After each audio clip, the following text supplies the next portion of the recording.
Meeting थी। इस meeting में वहाँ पे मेरे साथ कश्मीर में हमारे सेक्रेटरी पीडब्ल्यूडी भूपेंद्र जी और वो भी साथ थे, और बाकी जो डायरेक्टर फाइनेंस, डायरेक्टर प्लानिंग वगैरह वो भी साथ थे। तो वहाँ एक मीटिंग की थी। आज सेम मीटिंग मैंने जम्मू सूबे की थी, जहाँ 8 ऑफिसर थे, जैसे कश्मीर में थे वैसे आज जम्मू के अंदर थे। और मकसद एक ही था कि जब से ये 7-8 महीने हुए, इतनी बड़ी मीटिंग हमने पीडब्ल्यूडी की नहीं ली थी, क्योंकि प्रोजेक्ट कोई बजट पास नहीं हुआ था, कोई प्रोजेक्ट चल नहीं रहे थे। और अब जब मैंने आज 8 महीने के बाद इस डिपार्टमेंट की मीटिंग ली, और मकसद एक ही था कि इस डिपार्टमेंट की अकाउंटेबिलिटी फिक्स करना, ऑफिसरों को बताना कि आपका जो मकसद है, आपको जिस मकसद के लिए डिपार्टमेंट बना है वो मकसद पूरा होना चाहिए। और आज इन डिटेल में मैंने जितने भी हमारे प्रोजेक्ट्स हैं, चाहे वो पीडब्ल्यूडी के नवाड के प्रोजेक्ट्स हैं, चाहे वो सीआरएफ के हैं, जैसे अब ये हमारा मौसम शुरू हो गया है सीएनटी, जिसको सिटी एंड टाउन कहते हैं, जिसमें आपकी सड़कें पक्की होती हैं, उसका भी पूरा प्लान हमने अभी पास किया है उसके लिए भी। और बाकी जितने भी हमारे प्रोजेक्ट, जैसे हमारी नेशनल हाईवे के यहाँ रोड बन रहे हैं, कुछ बीआरओज के रोड बन रहे हैं जम्मू शहर के अंदर और जम्मू सूबे के अंदर, उन सारी चीज़ों पे मैंने इन ऑफिसरों से डिटेल मांगी और हमने इनको हिदायतें दे दी कि क्वालिटी से कोई कंप्रोमाइज़ नहीं होगा, करप्शन का कोई गुंजाइश नहीं होगा पीडब्ल्यूडी के अंदर। और आप लोगों की भी काफ़ी सारी मुझे रिपोर्ट आती रहती हैं, उस पर हम एक्शन भी करते हैं। कल जैसे बडगाम के अंदर एक हमारे सीनियर जर्नलिस्ट ने ट्वीट किया था कि मीरकुंड के अंदर जो क्रॉसिंग है वहाँ पानी खड़ा है और मुहर्रम है और वहाँ से जुलूस निकलना है, तो वो लोगों को पानी से परेशानी थी। तो मैंने जब मेरे नोटिस में ऑनरेबल सीएम साहब के नोटिस को मैं आया, उन्होंने वो ट्वीट मुझे फॉरवर्ड किया उमर साहब ने, और जब मुझे फॉरवर्ड किया, मैंने कश्मीर में जो हमारे चीफ इंजीनियर थे उनसे मेरी बात हुई, डीसी बडगाम से बात हुई, और वहाँ कुछ लोगों ने इंक्रोचमेंट की हुई थी, नाली बंद की थी। उसी समय डीसी साहब ने एक्शन लिया और वो इंक्रोचमेंट ख़त्म की, और साथ ही वो जो रोड है उसका काम शुरू किया। इसलिए मैं ये मकसद आपको बताने का एक ही था इस इशू का, कि ये बडगाम का, कि आप लोग भी जहाँ जहाँ भी आप समझते हैं, जेन्युइन कहीं तो होते हैं ऐसे ही करते हैं, बट आप जहाँ, क्योंकि आपको भी जिम्मेवारी से ये रहो, क्योंकि हर जगह नहीं न्यूज़ बनी है। आप जहाँ समझते हैं कि यहाँ गलती है और आपके एक ट्वीट से, आपकी एक खबर से सोसाइटी को फायदा हो सकता है, आप वो मेरे नोटिस में लाएं, उसको उजागर भी करें, बट उजागर इन प्रॉपर सेंस में करें। हम पहले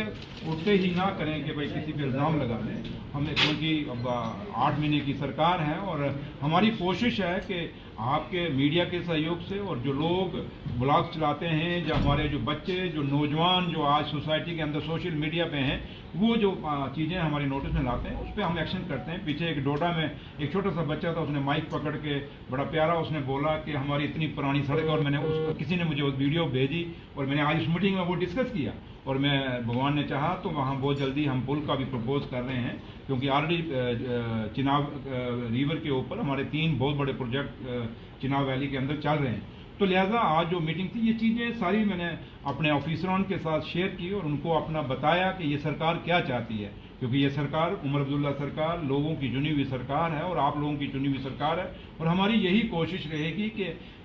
जिस मकसद से आप लोगों ने हमें चुना है, वोट कहाँ गए कहाँ नहीं गए, बट सरकार लोगों की चुनी हुई सरकार है। तो इसलिए मैं उन वोटों की राजनीति में नहीं जाऊंगा, मैं ये जानता हूं कि हम सब की रिस्पॉन्सिबिलिटी है। तो लिहाजा वो सारी डायरेक्शनें मैंने उनको दे दी हैं, टाइम बाउंड कर दिया है। कुछ सड़कें म्यूनसिपैलिटी के अंदर हैं, मेरी कमिश्नर साहब सुबह उनसे भी बात हुई, मेरी ऑनरेबल चीफ मिनिस्टर साहब से भी बात हुई, शहर का भी प्लान पास हो गया, बहुत जल्दी 1-2 और 5-6 दिन के अंदर शहर की भी सड़कें शुरू हो जाएंगी मैग्नेमाइज करने के लिए। और कोशिश यही रहेगी, जो कोई भी प्रोजेक्ट जो दिल्ली से आए या हमारी स्टेट में जो हमारे जो स्कीम्स हैं उन पे अकाउंटेबिलिटी फिक्स की जाए, और ऑफिसरों को साफ कहा कि जो ऑफिसर्स अपनी मन मर्जी करेंगे वो बर्दाश्त नहीं किया जाएगा, और लोगों से प्यार से पेश आना है। और उनको मैंने कहा कि जो भी काम करने हैं ऑनरेबल एमएलए चाहे वो किसी भी पार्टी के हैं, उनको कॉन्फ्रेंस में लेना है। और दूसरा है कि आपके साथ इंटरेक्शन करने का एक ही मकसद था कि लोगों को बताना कि अब कौन कौन सी चीज़ें पीडब्ल्यूडी कर रही है, और पीडब्ल्यूडी एक नाम है इस डिपार्टमेंट का, और मैं चाहता हूं जिन बुलंदियों पे पीडब्ल्यूडी हुआ करता था उसी डिपार्टमेंट को उन्हीं बुलंदियों पे पहुंचाया जाए। और ये सारी चीज़ें मैंने अपने ऑफिसर्स के साथ शेयर की, अपनी दिल की बातें शेयर की और उनसे रिपोर्ट मांगी, और उम्मीद करता हूँ कि इस मीटिंग का जम्मू सूबे के अंदर पूरा का पूरा फ़ायदा हमारे आम लोगों को मिलेगा और लोग अवेयर होंगे। और जैसे कश्मीर में मैंने मीटिंग किया, उसमें भी उन लोगों को वहाँ काफ़ी फ़ायदा हुआ, क्योंकि उसके बाद लोग सोशल मीडिया, मैंने अपने डिपार्टमेंट के लोगों को कह दिया है कि आप भी अपना एक पेज बनाएं अपना चाहे वो फेसबुक पे पेज बनाएं, एक अपना बनाएं, और दूसरा आप इंस्टा पे भी पेज बनाएं, और ट्विटर के ऊपर आप अपना शेयर करें, आप कौन कौन सा काम करें, ताकि लोगों को पता चले और आप लोगों को भी पता चले और आप भी देखें कि डिपार्टमेंट क्या कर रहा है। और कोशिश एक ही है कि हम लोग काम करें वो काम जिसके लिए लोगों ने हमें चुन के यहाँ। सर मानसून आने वाला है, कॉन्ट्रैक्टर्स बड़े एक्सक्यूजेस देते नजर आते हैं, मानसून के मौसम के अंदर काम को रोका जाता है, क्या मानसून के मौसम में भी जो देखिए मानसून आ रहा है और मैंने ये चीज़ कह दी है, बड़ा अच्छा सवाल आपका। मैंने उनको कहा है कि अगर मानसून कुछ जो मैक्सिमाइज होगा वो अगर मानसून से पहले हो जाता है तो उसको पेमेंट आपने नहीं देनी, कम से कम मानसून के बाद हम देखेंगे उनकी लुक टिकी है या नहीं टिकी। अगर टिकेगी जिसकी तो उसकी पे पेमेंट करेंगे, तो घटिया स्टैंडर्ड की लुक हम नहीं लगने देंगे। तो पहले हुआ जो पहले हुआ वो हुआ, बट अब मैं घटिया लुक नहीं लगने दूंगा। जो ठेकेदार पेमेंट उसी की होगी जिसकी लुक टिकी। सुरेंद्र जी, किसी भी राज्य की जो बैकबोन होती है वो वहाँ का टूरिज्म होता है, और जम्मू कश्मीर के मुख्यमंत्री जो है इसके ऊपर स्पेशल फोकस जो है टूरिज्म के ऊपर रखते हैं। लेकिन बहुत से हमारे जो टूरिस्ट डेस्टिनेशन ऐसे हैं जहाँ पे रोड कनेक्टिविटी की बहुत दिक्कत है, तो इसको मद्देनजर रखते हुए क्या स्पेशल फोकस इस पर रखा है? देखिए जम्मू कश्मीर की जो बैकबोन है इकॉनमी की वो टूरिज्म है, सबसे बड़ी बात। और हमारे यहाँ दो तरह के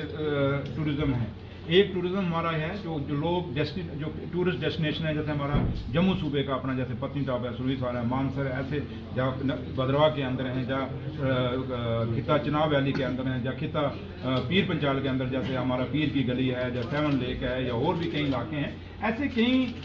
चीज़ें जगह हैं जिसको हमने टूरिस्ट के लिहाज से डेवलप किया है हमने, और आगे कर भी रहे हैं। दूसरा टूरिज्म है हमारा रिलीजियस टूरिज्म, जैसे बाबा अमरनाथ का हमारा है, बुढ़ा अमरनाथ है, माता वैष्णो देवी, और हमारे छोटे और भी कई मंदिर हैं, बाबा भागे वाली माता हैं, और हमारा और मतलब काफ़ी सारे शादरा शरीफ हैं, कश्मीर में कितनी जियारतें हैं। और उसके बाद हमारे छठी पातशाही के गुरुद्वारा साहब हैं पीर पंचाल के अंदर, जैसे पीर पंचाल में एक तो बाबा गुलाम शाह बादशाह की वहाँ हमारी जियारत डिस्ट्रिक्ट जोरी के अंदर है, और दूसरा छठे पातशाह झंगड़ से मेरे अपनी जिस कॉन्स्टिट्यूंसी में हूँ वहाँ से निकल के बाया रजौरी फिर रास और ऐनाबाड़ी गए थे। तो इसलिए यहाँ एक रिलीजियस टूरिज्म भी है और एक बॉर्डर टूरिज्म भी है, और जम्मू कश्मीर की बैकबोन यही चीज़ें हैं। तो इसलिए हमारी हमेशा यही कोशिश रहेगी कि जितना भी हम इन चीज़ों को कनेक्टिविटी दें, जितनी भी सड़कें हम बनाएं और एक सड़कों का जाल बुनें उससे, जिससे हमारे लोगों को फ़ायदा हो।